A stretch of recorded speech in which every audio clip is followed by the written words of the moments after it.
Aynaya bakıp kendimi seviyorum, ben her halimle harikayım demeyi hemen şimdi bırakın. Çünkü dürüst olalım, bu pek çoğunuz için koca bir yalan. Eğer kendinizi şu anki halinizde sevmiyorsanız, kendini sev tavsiyesi sadece bir balonun içinde yaşamaya çalışmaktır. Ve bu balon eninde sonunda patlar. Terapi dünyasında çok ciddi bir problem var. Neredeyse tüm yaklaşım kendini sevmeye, kendini affetmeye ve o meşhur olumlamalara dayanıyor. Ama bazen ihtiyacınız olan şey şefkat değil, kıçınıza yiyeceğiniz sağlam bir tekmedir. Belki de sizin kendini sevme seanslarına değil, şişman ve yalnızca erkekler için kurulan bir deniz piyadeleri eğitim kampına ihtiyacınız vardır. Bu videonun sonunda neden öz sevginin sizi yerinize saydırdığını ve hayatınızı gerçekten değiştirecek o askeri sırrını nasıl uygulayacağınızı öğreneceksiniz. Modern psikoterapinin en büyük yanılgılarından biri her hastaya aynı ilacı vermeye çalışmasıdır. İnsanların yarısı için kendini sevmeyi öğrenmek gerçekten devrimsel bir dönüşüm yaratabilir. Bu insanların sorunları genellikle geçmiş travmalarına bağlıdır. Ancak geri kalan diğer yarısı için bu yaklaşım tamamen işe yaramaz ve hatta sinir bozucudur. Eğer siz de ben bu içler acısı halimi sevmek istemiyorum, gurur duyabileceğim, sevgiyi gerçekten hak eden bir hayat yaratmak istiyorum diyenlerdenseniz yalnız değilsiniz. Bir terapistin size zavallı değilsin, kendini sev demesi, hayatınızı değiştirme arzusunu,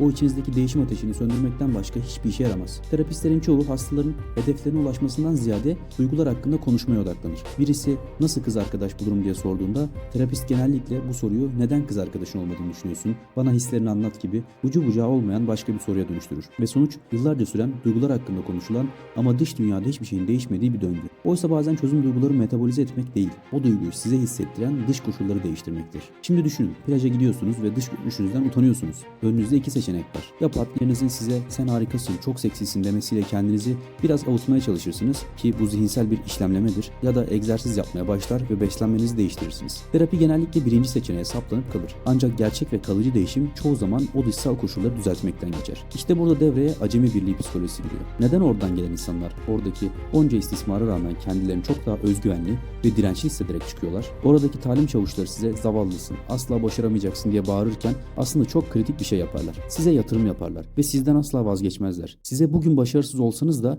yarın yine orada olacaklarını hissettirirler. Bu pozitif sevginin negatif ifadesidir. Erkekler arasında bu durum çok yaygındır. Bir arkadaşınız eşim olacak kişiyle tanıştığında kılıbık olmuşsun, içler acısı haldesin diye sizinle dalga geçebilir. Bu kulağa kaba gelse de aslında teknik olarak haklı olduklarını bildiğiniz bir durumda bu olumsuz ifade inanılmaz onaylayıcı olabilir. Çünkü karşınızdaki kişi ezik olduğunu görebiliyorum, peki şimdi bununla ne yapacaksın diyerek sizi harekete geçmeye zorlar. İşte bu noktada kendinize sormanız gereken asıl soru şu: öz sevgimi geliştirmek istiyorum yoksa azim mi? 2007 yılında psikolog Angela Duckworth tarafından tanımlanan bu azim kavramı kendini sevmenin tam zıttıdır. Azim, işler kötü gittiğinde pes etmemekle, dayanıklılıkla ve ne olursa olsun devam etmekle ilgilidir. Eğer kendinizi sevilmeye layık görmüyorsanız kendinizi buna zorlamayın. Bunun yerine azminizi geliştirin. Başarıya değil, ne olursa olsun pes etmeyeceğim fikrine odaklanın. Şu an ekran karşısında kendinizi yetersiz, mutsuz veya hedefsiz hissediyor olabilirsiniz. Bir terapistin ofisinde 20 yıl boyunca duygularınızı konuşarak yerinizde sayabilirsiniz. Ya da o meşhur James Bond hastası örneğindeki gibi sadece duygularınızı konuşmayı bırakıp